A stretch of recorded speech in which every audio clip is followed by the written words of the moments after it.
Hello लोगोफोर, नोंथांमोननि सेराव आं आरो दायो मोनसे गोदान भिडिअ लानानै फैलायबाय।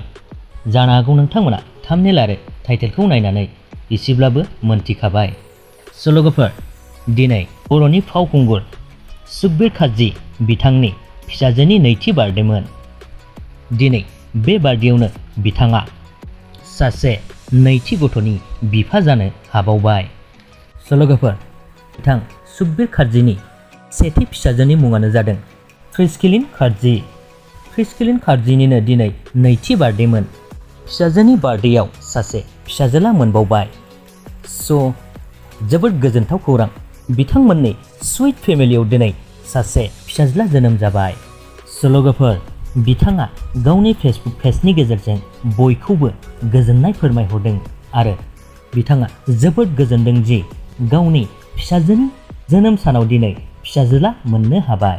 मेनि कंग्रेचुलेसन जासिहरनाय थाबाय बिथां सुकबिर काजী आदानिसिम। स' लोगोफोर, बेजों लोगोसेनो बे भिडिअखौबो एसेयावनो दोनथ'नाय जाबाय। गोजोन्थों।